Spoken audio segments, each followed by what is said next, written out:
श्री राम जय जय राम। श्री राम जय जय राम। श्री राम जय जय राम। श्री राम जय जय राम। हरे कृष्ण कृष्ण कृष्ण कृष्ण हरे कृष्ण कृष्ण कृष्ण कृष्ण हरे कृष्ण कृष्ण कृष्ण कृष्ण हरे कृष्ण कृष्ण कृष्ण कृष्ण। जय श्री राधे, जय जय श्री राधे, जय जय श्री राधे। वृंदावन बिहारी लाल की जय, संवरिया सरकार की जय, मनमत्त नाथ की जय, श्री रघुनाथ जी की जय, परम पवित्र श्री सुखदेव जी महाराज की जय, व्यासदेव महाराज की जय। जय जय श्री राधे।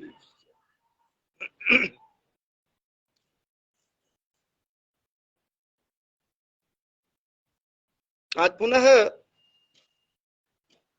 आप समक्ष, आप समस्त के समस्त महानुभावों, श्रोत्री वृंदों के समक्ष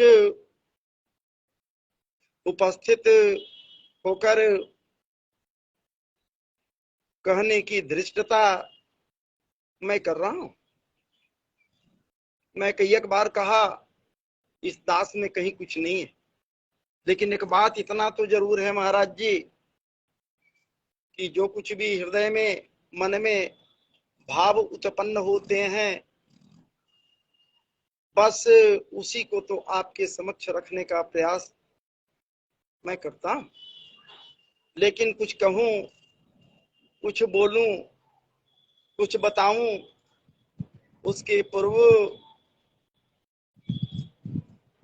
आप सबों का लाइव से हमारी ओर से और फिर हृदय के अंतरतम गहराइयों से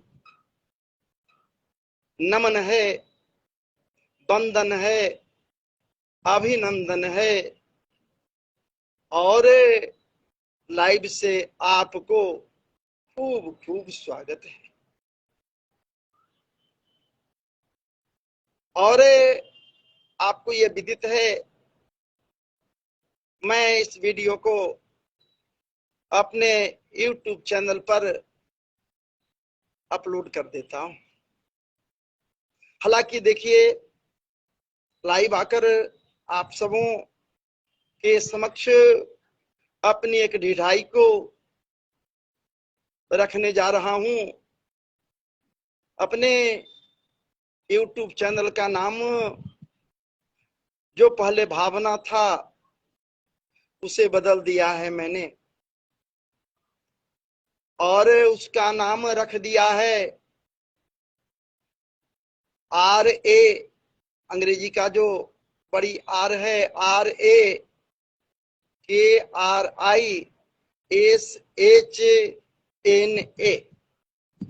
इसमें दो छिपे हुए हैं राधा और कृष्णा। कृष्णा तो स्पष्ट हो रहा है, तो अपने चैनल का नाम रा कृष्णा रखा है, जिसे अंग्रेजी में डाल दिया जाए तो निश्चित है कि अभी तो कल हम इसको किया है तो समय लगेगा, लेकिन यदि उसे YouTube पर आप सर्च करेंगे बाद में तो आना चाहिए। ये हमारी धृष्टता है और इसके लिए मुझे आप क्षमा करेंगे। ये आप लोगों के आसानी के लिए मैं ऐसा किया।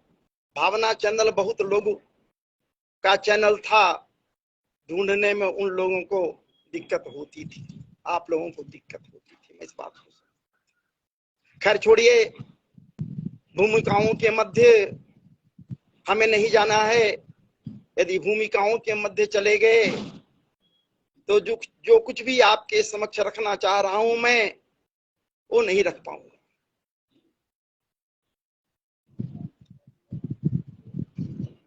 सबसे पहली बात है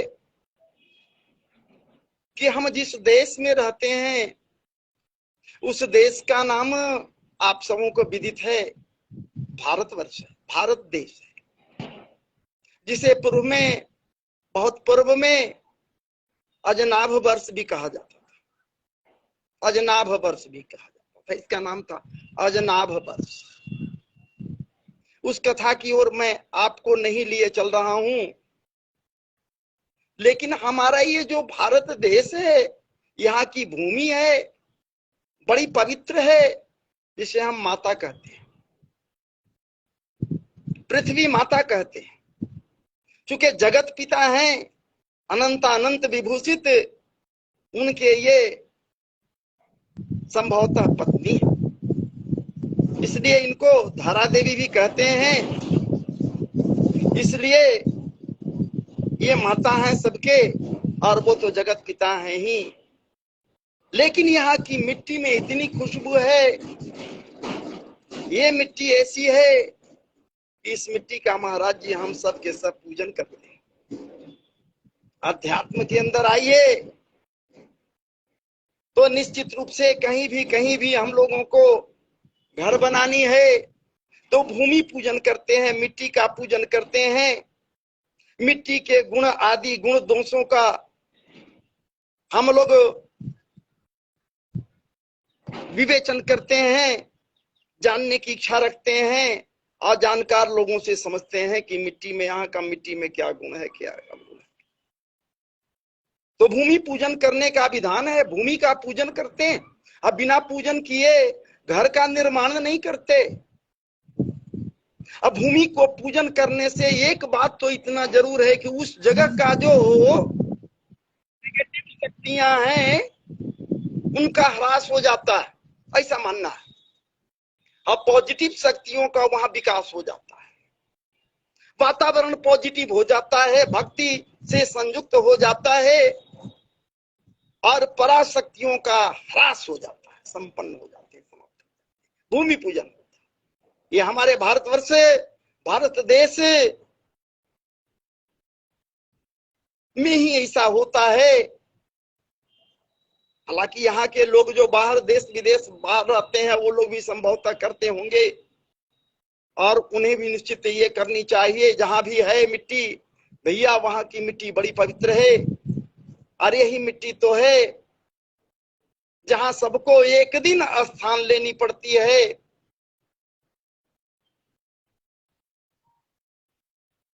और यहाँ मिट्टी ही नहीं, जल की बात कही जाए तो जल की भी पूजा होती है। वरुण देव मानते हैं, जल में वरुण देव हैं, इसलिए निश्चित रूप से हम लोग जल की भी पूजन करते हैं।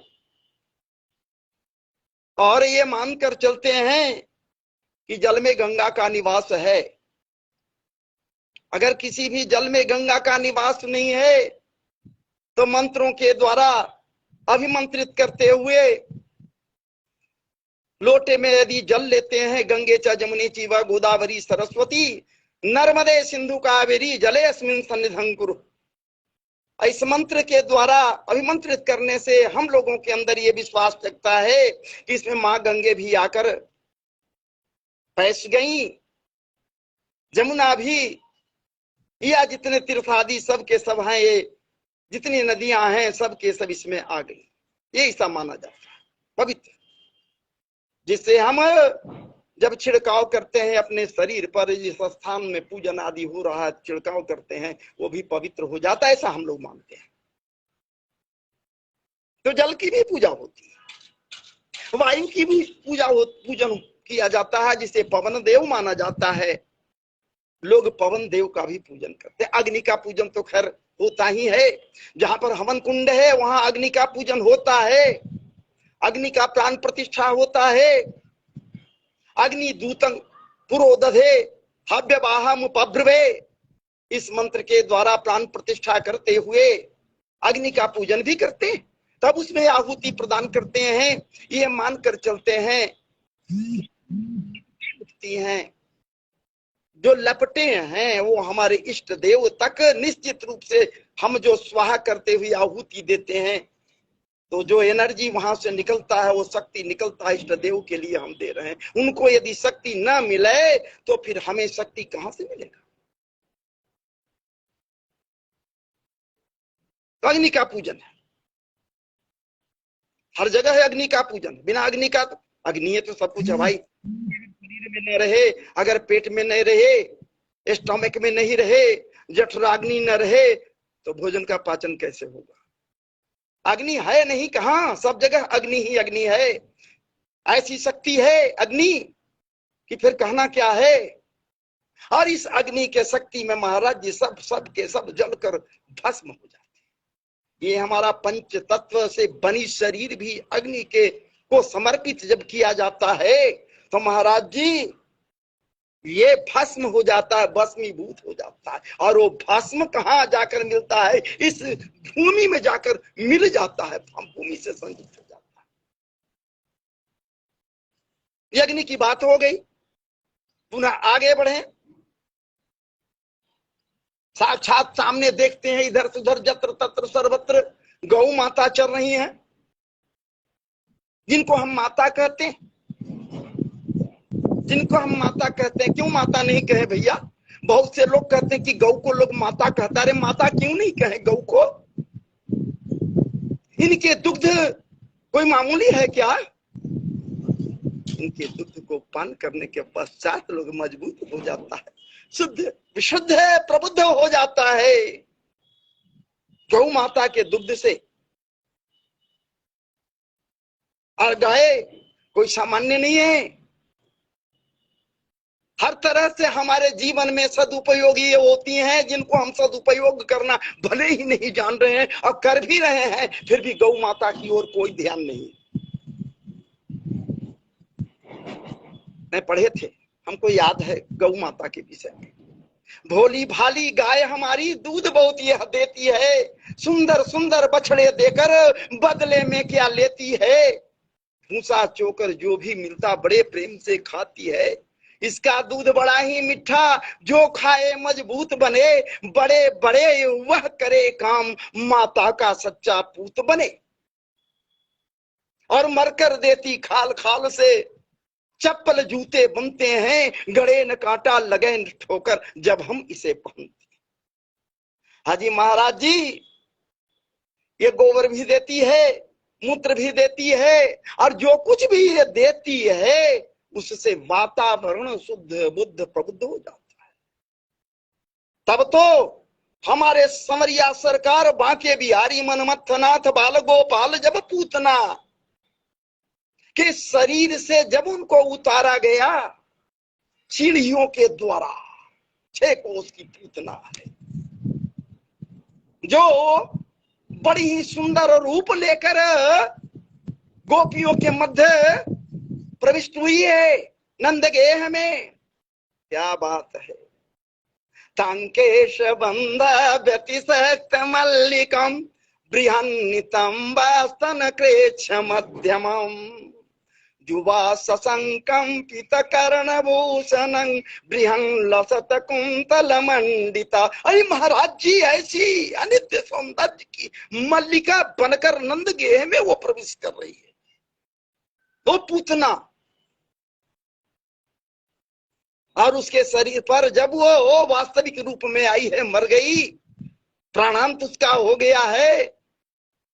बांके बिहारी लाल जी हमारे बाल गोपाल, क्या बात है। दूध विष के साथ ही साथ दूध का पान भी कर लिया, प्राण भी निकल गया, दूध के साथ प्राण भी पी लिए, मर गई। जब वहां से उतारा गया, लोग उतारे सीढ़ी लगाकर, तब क्या हुआ?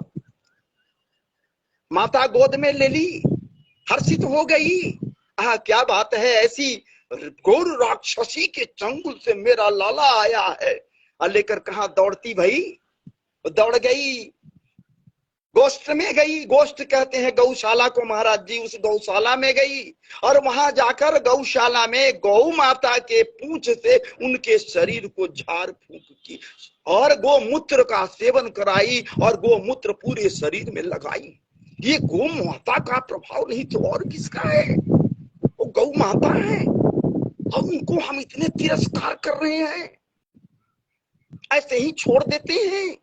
और तो और बड़े चाव से मार्केट हम लोग जाते हैं, बाजार में जाते हैं, मैं भी जाता हूं भैया, क्या जाए, कोशिश तो करता हूं कि झोला लेकर जाऊं, लेकिन वहां से लेकर आते हैं पॉलीथीन में बांधकर सामग्री को लाते हैं और उस पॉलीथीन को जत्र तत्र कूड़ा करकट के स्थान पर फेंक दिया करते हैं। और गौ माता क्या करती हैं? पॉलीथीन को खा लेती हैं,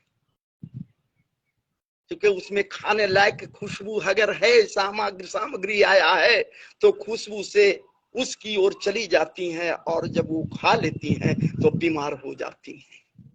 लेकिन फिर भी ये पॉलीथीन, इस पॉलीथीन को हम लोग त्याग, सरकार की तरफ से काफी यत्न किया गया, पॉलीथीन को त्याग दीजिए, प्रदूषण बढ़ रहा है। जहां जलाशय है, जलाशय में फेंक कर उसको प्रदूषित कर रहे हैं, नालियों में फेंक कर नालियों के जल के प्रवाह को रोक दे रहे हैं। ये कभी गलता नहीं, ये सड़ता नहीं। भूमि में ना हो तो प्रयोग कीजिए, गाड़ कर देख लीजिए, ये नहीं जलता है, ये जल तो जाएगा, जलेगा भी नहीं, वो पिघल जाएगा, लेकिन ये सड़ेगा नहीं महाराज जी। ये पॉलीथीन पृथ्वी में भी, तो गौ माता इसे पॉलीथीन से दोहित हो रही, दोहन हो रहा है। इस गौ माता के प्रति हम लोगों का कोई ध्यान नहीं।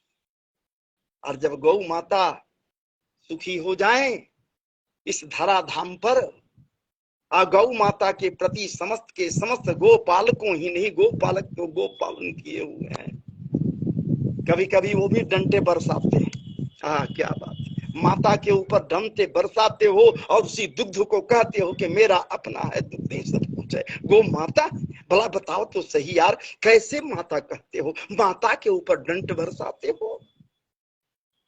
ये तो श्रद्धा के पात्र है। क्या बात है, उनके रूप को जब देखिए, उनके सौंदर्य को देखिए, उसके उनके आनंद को देखिए, तो कैसी सौम्यता है। ऐसी सौम्यता कहाँ मिलेगा? कहीं सौम्यता ऐसी नहीं मिलने को है जो गौ माता के आनंद पर छलकता है महाराज। और ये गौ माता कोई सामान्य नहीं है, ये ब्रज के तो धरोहर है महाराज जी। 9 लाख गायें थी नंद बाबा के पास में, 9 लाख गायें थी और बछड़े उनके थे। और जब समरिया सरकार उनके बछड़े के पूंछ को पकड़ते और पूंछ जब पकड़ते और वो दौड़ती, दौड़ता बछड़ा तो घसीटते हुए ये समरिया सरकार दूर तक चले जाते, बच्चे किलकारी मारकर। और जब बांसुरी बजाते, ये गोपियों के मध्य गौ माता हमारे समरिया सरकार के पास में चले आते। अब आप सोच लीजिए, ये गौ माता है जिनको कम से कम हम लोग संकल्प लें कि गौ माता की रक्षा के लिए चाहे जो कुछ भी हो जाए, हम इनकी रक्षा करेंगे, हम इनकी रक्षा करेंगे। कैसे इनको लोग क्या से क्या कर देता है। यदि संकल्प सारे के सारे लोग ले लें गौ माता के लिए, बस संकल्प लेते समय उनके दुग्ध को ध्यान में रखी जाए और संकल्प आप ले लीजिए, सब लोग ले लीजिए, तो फिर कहना क्या है। इसकी कमी है। संकल्प हम सब ले लें गौ माता के लिए। कथाओं के मध्य यदि कथा करने वाले लोग ही यदि लोग भी इस बात को बराबर कहते रहे तो निश्चित है कि हर किसी के मन में यह बात बैठ जाएगी कि निश्चित रूप से ये बात सही है, इसे हमें करनी चाहिए। गौ माता, गौ का सेवन, जहां गौ है वहां लक्ष्मी का वास होता है, जहां गौ नहीं वहां लक्ष्मी का वास नहीं होता, वहां दरिद्रता घर कर जाता है। ये भी बात तय है। जहां गौ का दोहन होता है फिर कहना ही क्या है। अब दूसरी बात की ओर अगर ध्यान दिया जाए तो हम लोग क्या करते हैं महाराज जी, पहले क्या था, बहुत पूर्व में क्या था, गोलपुरिया पैसा होता था, जो तांबे का पैसा होता था, कॉपर होता था। कॉपर का पैसा इतना बड़ा बड़ा, इतना बड़ा बड़ा, वो गोलपुरिया पैसा हमने देखा खूब है, हमने देखी है। गोलपुरिया पैसे बड़े बड़े, इतने बड़े बड़े होते थे। आइए, गोलपुरिया पैसे कॉपर के होते थे, तांबे के होते थे। और आज जो प्रवृत्ति है कि जाओ जलाशय के पास तो भैया पैसे फेंक दो। हम लोग पैसे जो रोजगारी होते हैं वो फेंक देते हैं। कैसा ये रोजगारी है, आज का रोजगारी और उस समय का रोजगारी। जब मैं भी था बालपन में, उस समय का रोजगारी, पैसे दोनों में भेद है। वो तांबे के होते थे, वो कॉपर के होते थे। और ये कॉपर कोई सामान्य मत समझ लीजिए महाराज जी। जल में यदि फेंक दिया जाता था, जल में डाल दिया जाता था, ये तांबे के पैसे, ये तांबे का कुछ भी है, यदि कुछ डाल दिया जाए तांबे का, कॉपर का, तो जल पवित्र माना जाता था, जल शुद्ध हो जाता था। आज भी तांबे के पात्र में रात भर जल को रखिए, जहां सोते हैं वहां मस्तक की ओर जल पात्र में, लोटे में जल रख दीजिए। गिलास जिससे आप पान कर रहेंगे जल को प्रातः काल, उसको भी आप तांबे का रखिए, कॉपर का रखिए, उसको पान करके देखिए ना, फिर क्या होता है, आपके शरीर में क्या परिवर्तन होता है। शरीर शुद्ध होगा, मन शुद्ध होगा, ब्लड प्रेशर जो आपका है वो भी नियंत्रित हो जाता है। शुगर से परेशान है महाराज जी, जो लोग शुगर से परेशान हैं, डायबिटीज जिनको है, उनके लिए भी ये रामबाण साबित होता है। पेट का जो पाचन क्रिया है उसे नियंत्रित ये जल का, कॉपर का जल कर देगा। कॉपर में वो गुण है जो जल को शुद्ध कर देता है। आज की बात और उस बात में कितना अंतर है। आज अध्यात्म में बहुत सारी बातों को हम लोग करते हैं, लेकिन करते हुए इस बात को भूल जाते हैं, जरा विज्ञान के कसौटी पर कसिए तो, कि आखिरकार ये जो हम कर रहे हैं इससे क्या फल मिलेगा, इससे क्या फल मिलेगा। भोजन करते हैं, पहले क्या, आज तो टेबल बड़ा बड़ा ये डाइनिंग टेबल लगा हुआ है, डाइनिंग टेबल पर लोग बैठ के भोजन करते हैं। उस समय जबकि शीतल पटिया था या फिर पीढ़िया होता था, आसन जिसे कहते हैं, वो लगा दिया जाता था एक एक परिवार में, और भोजन करने के लिए सारे परिवार एक बार इकट्ठे होते थे। शीतल पटिया बिछाने के पूर्व भी जमीन पर जहां बिछाया जा रहा है उसे खूब सफाई करके देखकर कि कहीं जमीन पर कुछ है तो नहीं, अनुचित वस्तु, कुछ ऐसा वस्तु जो हमें कठिनाई पैदा कर दे, हमें दुख दे दे, उसने बुहार कर साफ करते हुए तब शीतल पटिया को बिछाया जाता था महाराज जी।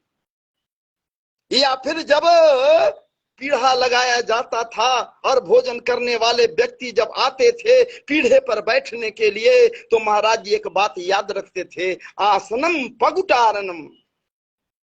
आसन पर बैठने के पहले पैर से धीरे से उसको इधर से उधर करने का जो विधान होता था, आज भी हम लोग पीढ़ा पर बैठने के पहले पैर से इधर उधर करते हैं। क्यों? विचार कभी किया आपने? इसलिए कि कहीं बैठ रहे हैं और पीढ़े के नीचे कहीं स्कॉर्पियन तो नहीं है, बिच्छू तो नहीं है, कोई कीड़ा तो नहीं है, या फिर चिट्टी वगैरह तो नहीं है, भी बैठ गए तो पूरे शरीर पर फैल जाएगा, या फिर कहीं महाराज जी विषधर कोई पतली सी तो नहीं बैठी हुई है। इसलिए आसनम पगुटारनम, आसन को इधर उधर करने का विधान है महाराज जी। और जब भोजन पर बैठ गए, उस समय बैठते थे लोग, विचार कीजिए वो और आज का समय कितना अंतर हो गया है रहन सहन में।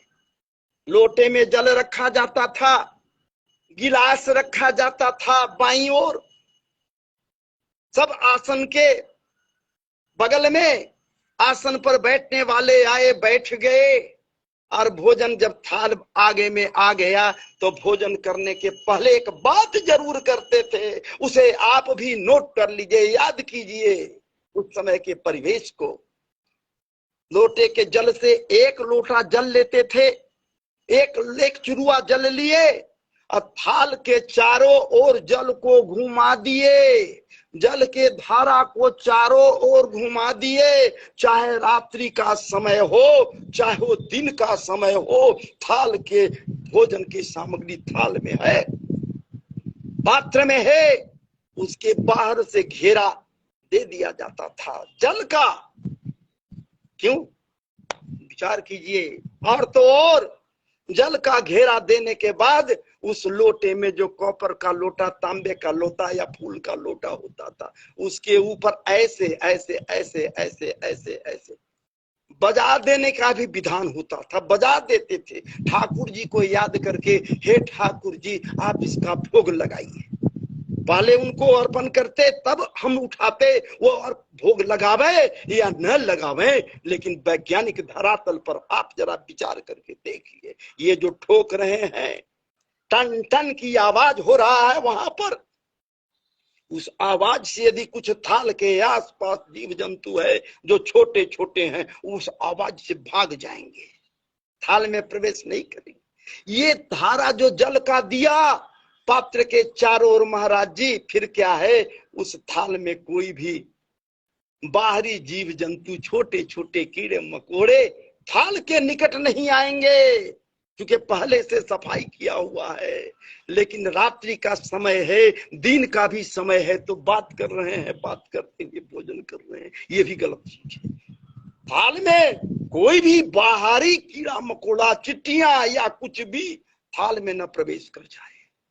एक सज्जन भोजन कर रहे थे, रात्रि का समय था, लाइट कम था, उनको कम दिखाई देता, बगल में और लोग बैठे हुए थे, अभी तो कौर उठाए ही थे स्नान कर, तब तक बगल वाले देख रहे हैं, नजर पड़ गई हल्की लाइट में भी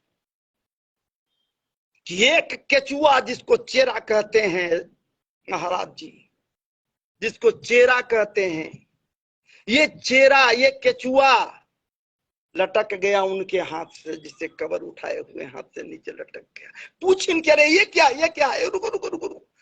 महाराज जी कवर हटाकर देखा, निकाल कर तो चेहरा लटका। कहां से आ गया?